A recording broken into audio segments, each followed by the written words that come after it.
Olá, meus amigos, um dia de muita paz para todos nós. Hoje, exatamente 2 de junho de 2025, estamos nós reunidos para estudarmos a obra Memórias de um Suicida. Vamos iniciar fazendo a nossa prece de gratidão, que será realizada pela nossa irmã Carla. Logo depois, eu solicito que a nossa irmã Aramita possa fazer a nossa recapitulação do nosso último estudo. Mãe Santíssima, mais uma vez te agradecemos, aqui reunidos todos esses filhos, esperando as tuas bênçãos, porque somos assim, sempre necessitados dessa bênção, dessa proteção, desse carinho. Na figura do teu Filho, que nos ilumina, que nos guia, te pedimos a proteção, a bênção também, para melhor entendimento dessa obra, que nos cala tão fundo, que nos fala principalmente da misericórdia, do carinho e do amor que somos envolvidos. Ajuda-nos, Senhor, nesse estudo, para que possamos levá-lo aonde estivermos, sabendo que essas lições são importantes para a nossa caminhada, nesses dias que parecem tão escuros, tão tenebrosos, mas que nos mostram que temos um trabalho a fazer e que não podemos desistir dele, se não por nós mesmos, por esses abnegados missionários que trabalham. Ajuda-nos, Senhor, a não perder a esperança e a caminhar sempre contigo. Que assim seja. Que assim seja.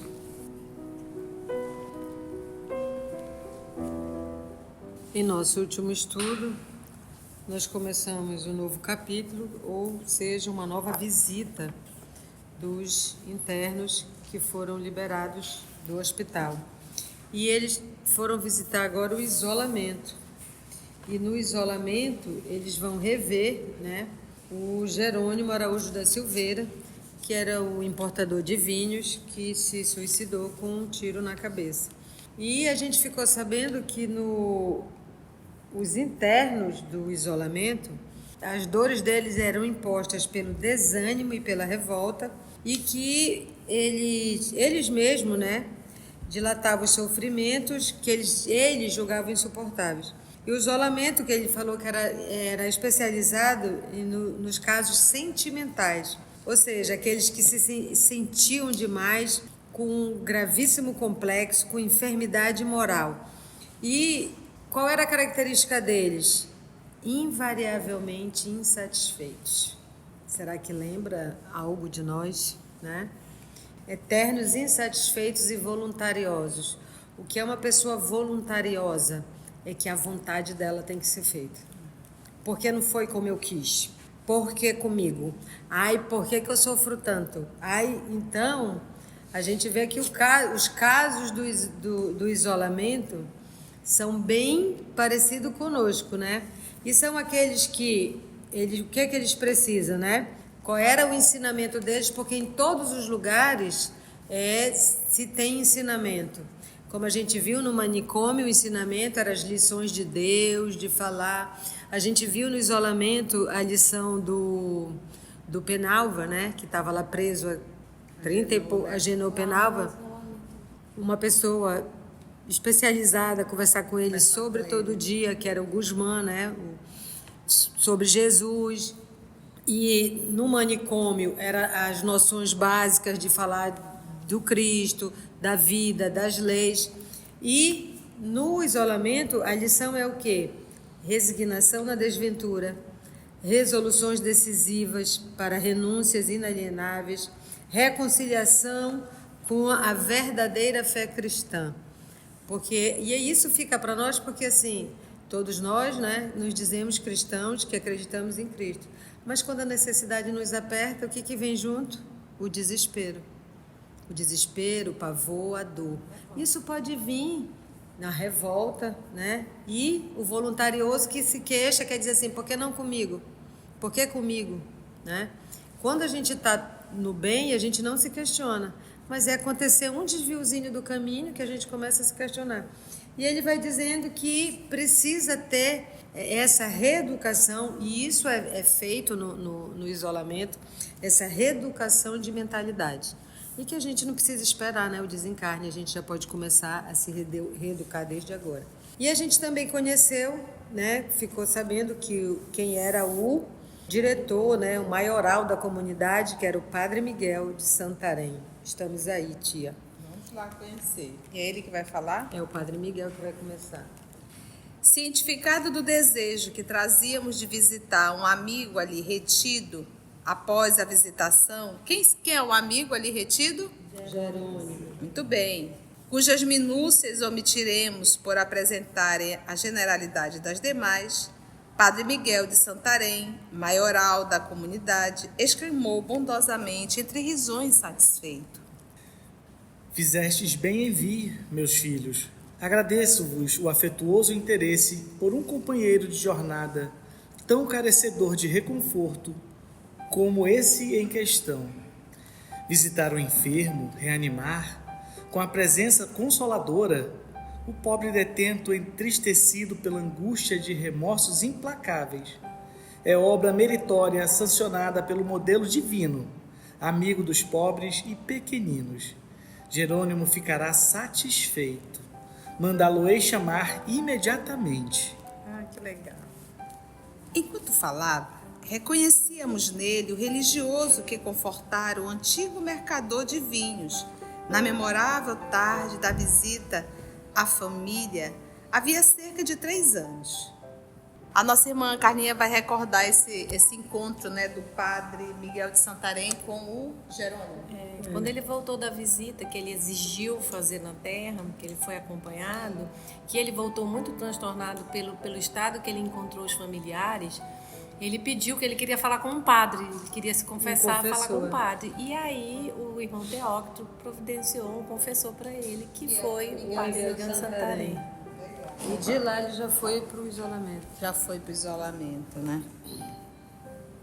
Irmão Teócrito, conforme estamos lembrados, requisitara-o a fim de assistir o revel, a pedido deste mesmo, e que foi justamente o que a nossa Carlinha acabou de contar. E, desde então, encontrava-se Jerônimo sobre as vistas do competente conselheiro.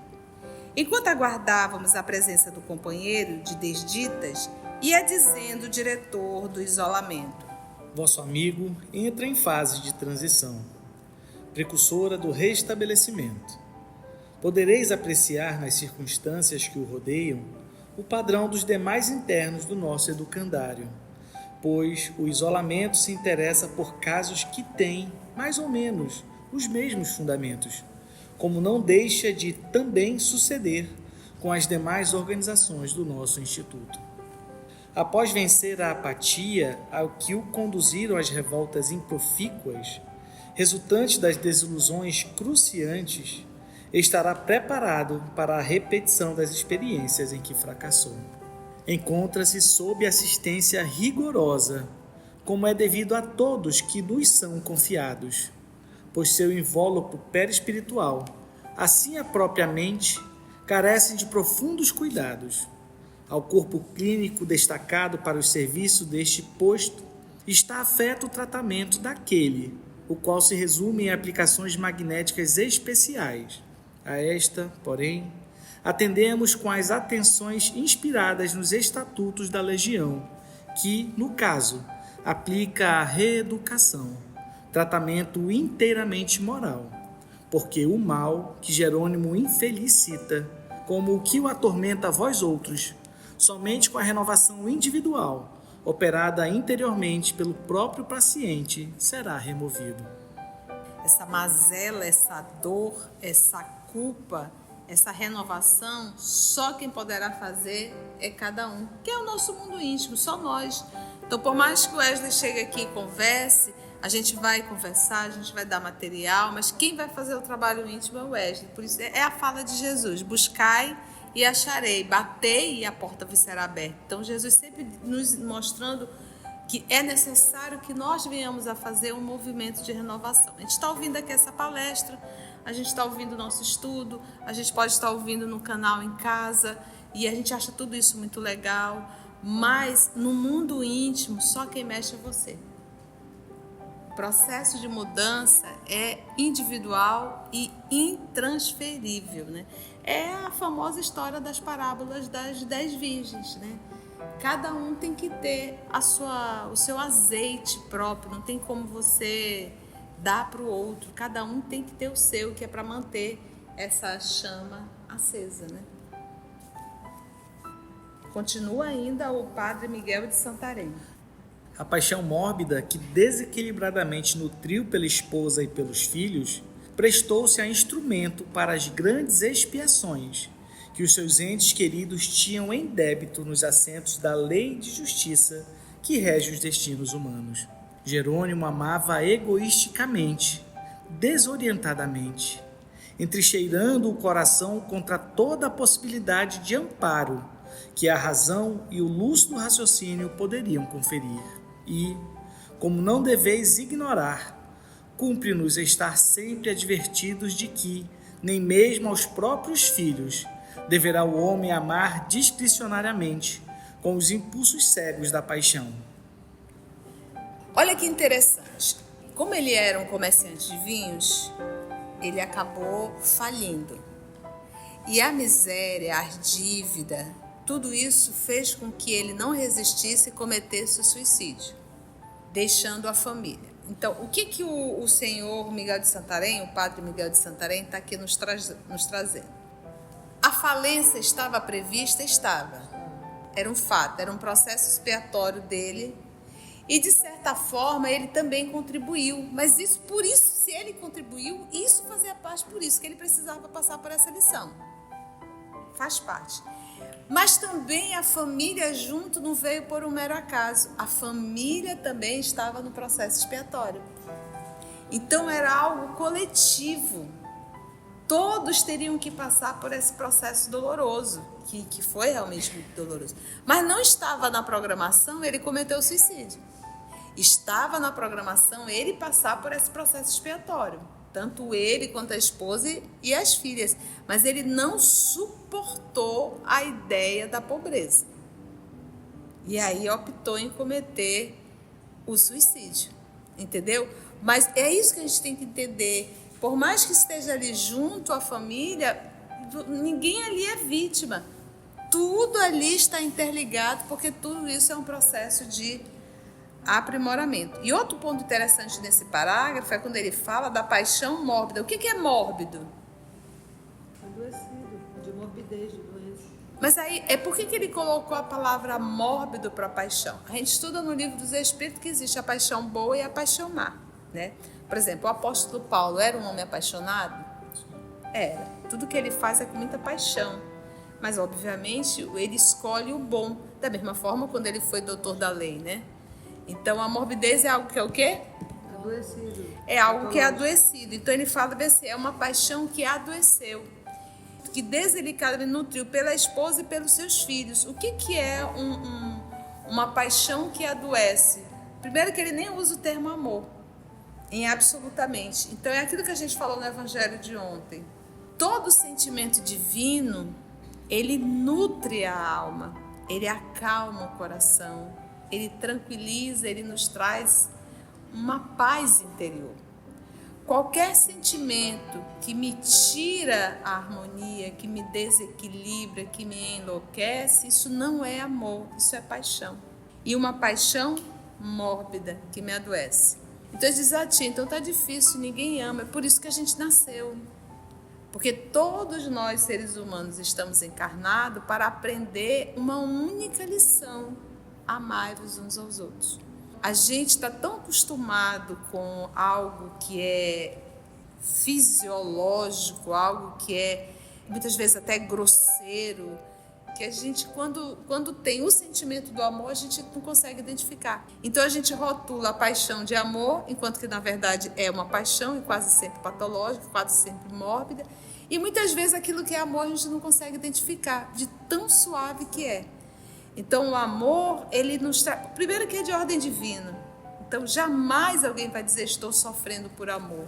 Não existe isso, você está sofrendo por paixão. A paixão, ela é irracional. Uma pessoa movida pela paixão, a cognição dela não funciona. Ela não consegue racionalizar. Nenhuma pessoa que carrega a paixão, ela consegue racionalizar. Ela é capaz até de matar. por conta dessa paixão. Então a paixão, ela tira o meu bom senso, ela tira a minha razão. Por isso é que ele diz que é uma paixão, porque ele se preocupou tanto com a família e se matou. Não é algo irracional isso? Se ele verdadeiramente tivesse preocupado com a família, ele disse, não, eu vou ficar aqui que é para aguentar o tranco com eles. Afinal de contas, eu sou o homem da casa. Vamos recomeçar, vamos ver o que a gente pode fazer. Mas o desespero dele em não ver a família sofrer era tão grande que ele optou pelo suicídio. E a outra coisa, quando te diz que a paixão é irracional, você vai atropelando tudo, você vai querendo resolver tudo. O amor ele é racional. Não, meu filho, você precisa aprender essa lição. Não, meu filho, isso não é assim não. Não, minha filha, isso não é assim não. Entendestes? Então, lembra sempre disso. Toda paixão, ela é irracional. Todo amor, ele além de me trazer uma paz muito grande, uma segurança muito grande, eu digo que o amor ele é tão suave que a gente muitas vezes não percebe. O amor não sufoca, o amor não aprisiona, o amor não me faz sentir mal. É a carta de Paulo ao Coríntios, né? É esse o sentimento que Jesus nos ensina. O que o nosso irmão Jerônimo tinha para com a família era uma paixão mórbida. Por que a gente está trazendo isso? Para que nós possamos fazer uma autorreflexão em relação ao sentimento que temos para com o outro. Então, se você às vezes está numa relação que você pensa no outro 24 horas, que você não sabe o que está fazendo, fulano está fazendo o quê, fulano está fazendo o quê, que isso começa a atrapalhar, inclusive, o teu cotidiano e a tua vida, isso é uma obsessão. A gente sempre tinha que pensar nisso. Eu vou preparar meus filhos, porque se eu não estivesse aqui, às vezes aquela mãe super protetora que quer fazer tudo, quer fazer o cafezinho, quer fazer não sei o que, mas e se eu não estiver aqui, como é que vai ser? A gente tem que ensinar os filhos a andarem com as próprias pernas. Às vezes a gente tem muita dificuldade de permitir que os filhos cresçam, né? A gente não quer que eles saiam da infância e da juventude. Mas a gente tem que entender que esse nosso movimento é um movimento de extremo egoísmo. A gente precisa permitir que os filhos cresçam e não querer reter os filhos, as filhas, né? Como um todo, né? Então, entender sempre. Então, aquilo que eu estou sentindo, se esse sentimento está me inquietando, está me tirando a harmonia psíquica e emocional, isso não é amor. Certamente que o devotamento à família conceder-lhe-á méritos diante do legislador supremo. Porém, mais honrosos se tornariam os lauréis se houveram encaminhado os seres amados ao culto legítimo do cumprimento do dever, e não proporcionando-lhe luxos e gozos mundanos ao descurar da educação moral que deveria prover em primeiro lugar, ainda que bracejando contra os arremessos da pobreza diversa, uma vez que todas as criaturas do Senhor são aproveitáveis e que, justamente a fim de auxiliá-las a progredir e educar-se em sentido benéfico, é que confere Deus a autoridade paterna ao homem encarnado. Se assim fizera, cumprindo o sagrado dever de pai previdente e honrado, Jerônimo ter-se-ia furtado ao amargor de situações embaraçosas, pelas quais se tornou responsável com o ato dramático do suicídio. Ei-lo, porém, que chega. Ele vos dirá coisas interessantes. Vamos ver, ele vai chegar. Então, mais uma vez, ele fala exatamente o que a Carlinha estava falando, né? Ele deu liberdade, ele educou os filhos, ele moralizou os filhos? Não, né? Daí as consequências, né? Com efeito, acompanhado por irmão Ambrósio, um assistente religioso, o antigo negociante do porto entrou no compartimento onde nos achávamos e atirou-se em nossos braços comovidamente. Obrigado, queridos companheiros, por vos terdes lembrado da minha humilde pessoa tão gentilmente. Vossa visita cala-me docemente no coração, se soubesses quão terríveis têm sido as minhas aflições. Tadinho, ele está sofrendo, não é pouco, né? Abraçamo-lo com efusão, apresentando votos pela sua felicidade pessoal, pois outra coisa não sabíamos até então dizer ou desejar aos amigos. Pareceu-nos Jerônimo assaz, ou seja, muito modificado. Reconhecemos-lo sereno, senhor de maneiras tocadas de encantadora distinção, a qual não lhe conhecêramos antes. E pensamos em que, certamente, o isolamento, dirigido por virtuosos espíritos de antigos sacerdotes, teria a missão de elevar também o nível da boa educação social, como internato conventual que era. Ardíamos pelo desejo de interrogar o antigo comparsa do Vale Sinistro, de recolhermos novas dos seus desgraçados filhos, as informações, né, do que, como estavam os filhos na terra, né, que lá ficaram na terra, amortalhados de lágrimas e desditas. Porque lembra dos meninos, um estava preso, não é isso? Sim. Uma das meninas estava se prostituindo, que era a Margaridinha. A outra estava casada com um homem. Estavam casadas e muito mal casadas, né? Alcoólatras, né? O marido. E a mãe estava explorando a filha, exatamente. Porque a mãe também chegou a se prostituir, né? Agora explorava a filha lá no cais da Ribeira, exatamente. E vendia peixe também, né? Tratava os peixes. Então, todavia, o receio de uma indiscrição deteve-nos, o que fez que o silêncio se prolongasse após os cumprimentos. Então, imagina como é que vai perguntar dos filhos? Não tem, né? Seria realmente muita falta de lógica. Logo, porém, o virtuoso mentor Santarém encaminhou-nos a feliz ensejo, conhecendo a sinceridade que nos impelia. Falávamos de ti, meu caro Jerônimo. Teus amigos desejam saber se te sentes melhor e mais reconfortado no amor de Deus, pois partirão em breve para o outro plano da nossa colônia e, vindos para se despedirem, estimariam levar a impressão de que deixam para trás um amigo em vias de verdadeiro reerguimento. Aplaudimos, corroborando tais expressões com o incentivo de nos mostrarmos a Ele próprio, resignados e confiantes nos dias por vindouros, e acrescentamos: amparados por amigos tão desvelados como os que deparamos desde que para aqui nos encaminharam, sentir-nos-íamos até felizes, não fora a inclemência dos pesares que nos perseguem pela desonra com que aviltamos nossa alma. O antigo comparsa curvou a fronte com enternecedora humildade, retorquindo: Tendes razão, meus caros amigos. Será possível sim, para nós outros, o alívio supremo na conquista da resignação e da fé, que levará à conformidade. Felizes, porém, não creio que poderemos ser tão cedo, porque não será pelas vias do suicídio que a individualidade encontrará essa deusa felicidade, que mais se afasta quanto maiores forem a revolta e a insubmissão no coração que a deseja. Quisera eu que o suicídio me houvera para sempre exterminado o ser. Assim não foi, porém, e assim não sendo, compreendi que só me restava curvar ao inevitável, enfrentando com resignação e fortaleza de ânimo a amargosa situação por mim mesmo criada.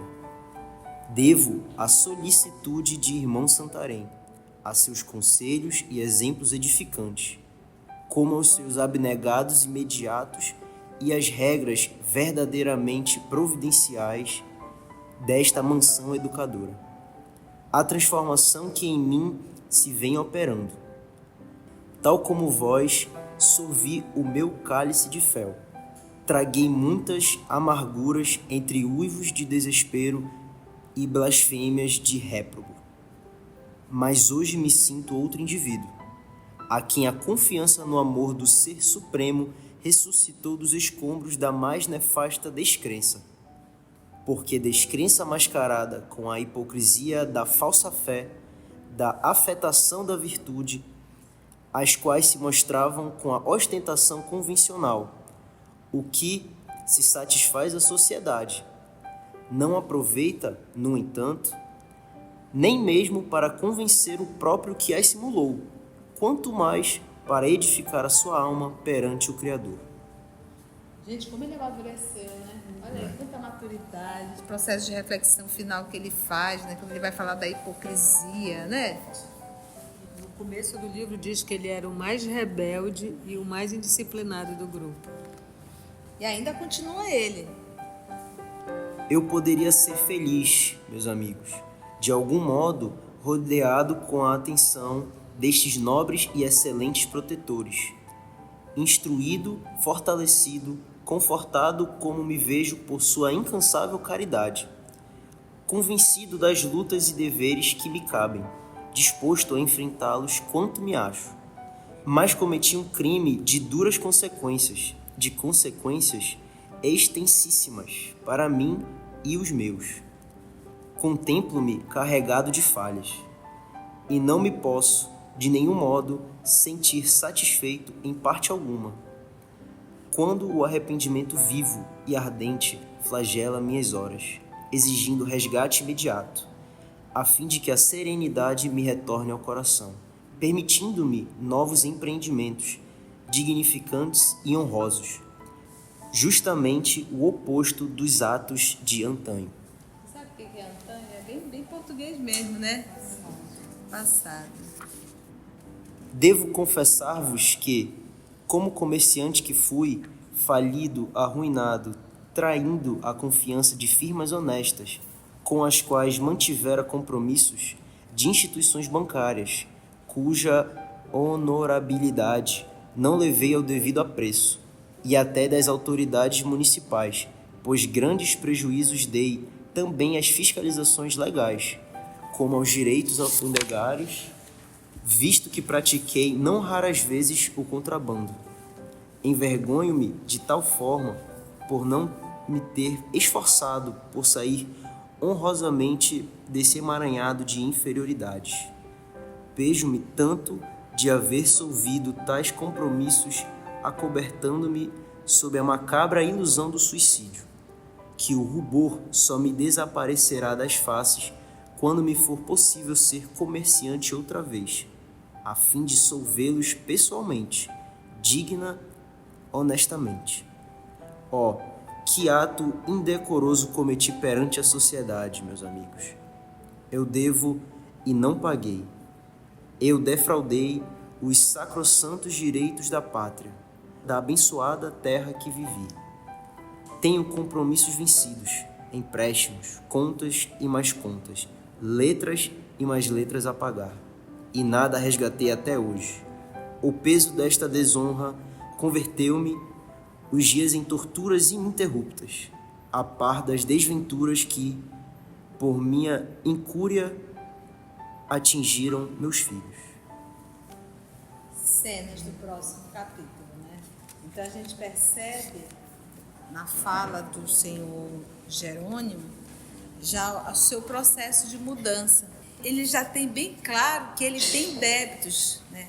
Os débitos que ele deixou na terra, os débitos financeiros. E a gente vê que tudo isso bate na cabecinha no nosso processo de culpa.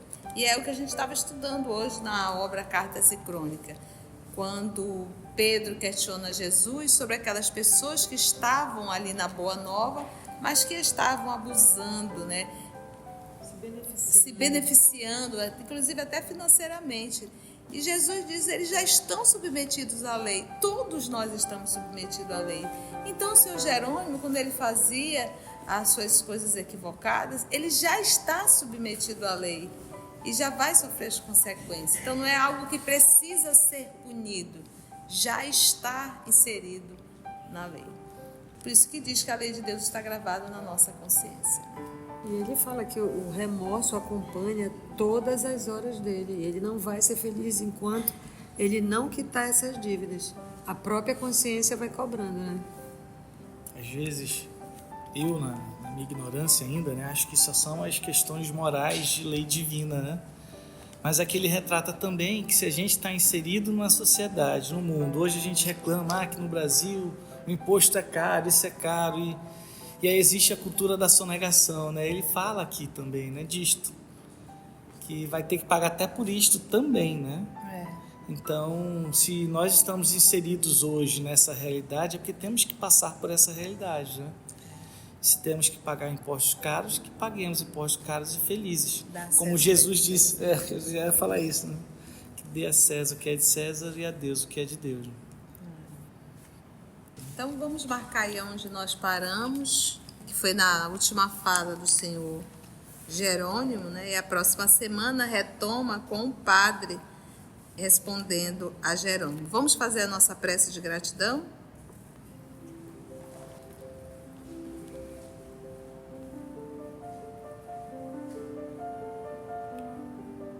Divino amigo, irmão incomparável, mestre dos mestres, nós lhe agradecemos por esse dia, por esse encontro, por essa casa que nos acolhe, Porto de Luz. Nós te agradecemos pelos amigos espirituais aqui presentes, pelo livro que nos esclarece, pela saúde do corpo que nos permite aqui estar, pela saúde da mente que nos permite raciocinar. Muito obrigada, Senhor. Tudo isso são tesouros que o Senhor nos dá para que possamos aperfeiçoar a alma. Obrigada, divino amigo, por essa doutrina. E estudando a obra Memórias de um Suicida, em que cada dia temos aprendido o amparo que esses irmãos recebem no mundo espiritual. Mas também sabemos o rio de lágrimas, as dores tamanhas de um ato que quase sempre foi um ato impensado. Que os pacientes do Hospital Maria de Nazaré, mas também como os trabalhadores, nós elevamos o nosso pensamento a Ti para pedir o amparo para todos eles. Que o Hospital Maria de Nazaré possa, nesse momento, receber as nossas migalhas de amor. Obrigada, divino amigo. Que a Tua paz possa nos envolver e Te agradecemos infinitamente por essa oportunidade de estudo. Que a Tua paz possa abençoar esse nosso planeta. Graça Te damos, Senhor, que assim seja.